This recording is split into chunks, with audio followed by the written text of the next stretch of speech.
حضرت ابو ہریرہ رضی اللہ تعالی عنہ سے روایت ہے کہ میں نے حضور نبی اکرم صلی اللہ علیہ وسلم کو فرماتے ہوئے سنا، میری امت کے 70,000 افراد کا گروہ بغیر حساب کے جنت میں داخل ہوگا، جن کے چہرے 14ویں رات کے چاند کی طرح چمکے ہوں گے۔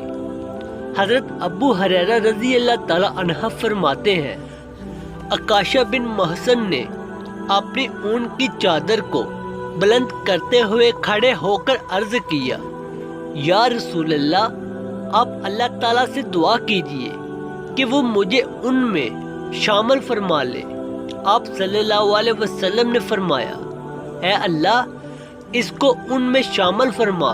پھر ایک انصاری شخص نے کھڑے ہو کر عرض کیا، یا رسول اللہ، آپ اللہ تعالیٰ سے دعا کیجئے کہ مجھے بھی ان میں شامل کر لے۔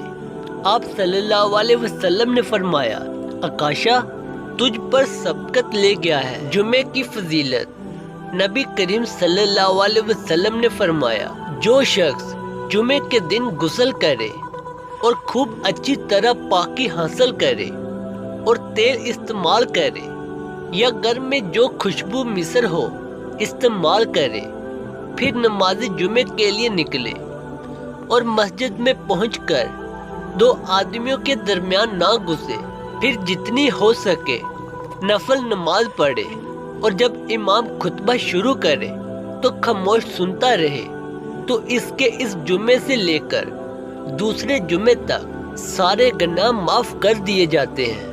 دوستو، آج کل ہمیں دیکھیں، ہم لوگ کیسے انسان ہیں، نہ جمعہ پڑھتے ہیں نہ نماز پڑھتے ہیں، اور گلیوں بازاروں میں کھڑے ہو کر ٹائم ضائع کرتے ہیں۔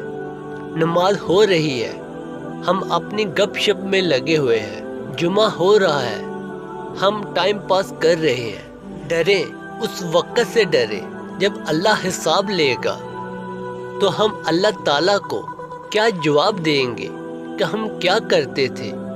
ہم کو دنیا میں اللہ نے بھیجا اور ہم یہاں آ کر کیا کیا کرتے تھے۔